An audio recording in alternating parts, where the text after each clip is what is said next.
music and gaming. The crisp display on the Honor 10 makes watching video an enjoyable experience, but we found that a lot of apps don't make use of the full display.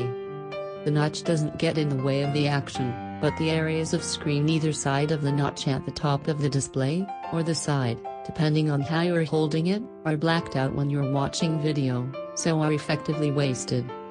Video looks good thanks to the bright and clear screen, and the viewing angles are particularly impressive, which is useful if you watch a video with someone else.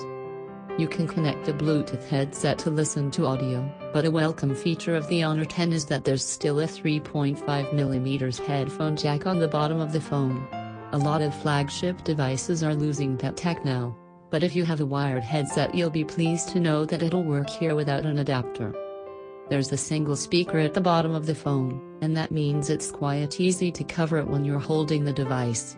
The speaker delivers sufficient volume and the audio quality is okay, but if you want a device with kick-ass speakers this isn't it. We've done a little gaming on the phone and found that Injustice 2, which is a very graphically intensive fighting game, ran very well. The graphics looked great and levels loaded quickly, so we expect this to be a top gaming phone, as the Honor 9 was. Again, we'll put this to the test for our full review.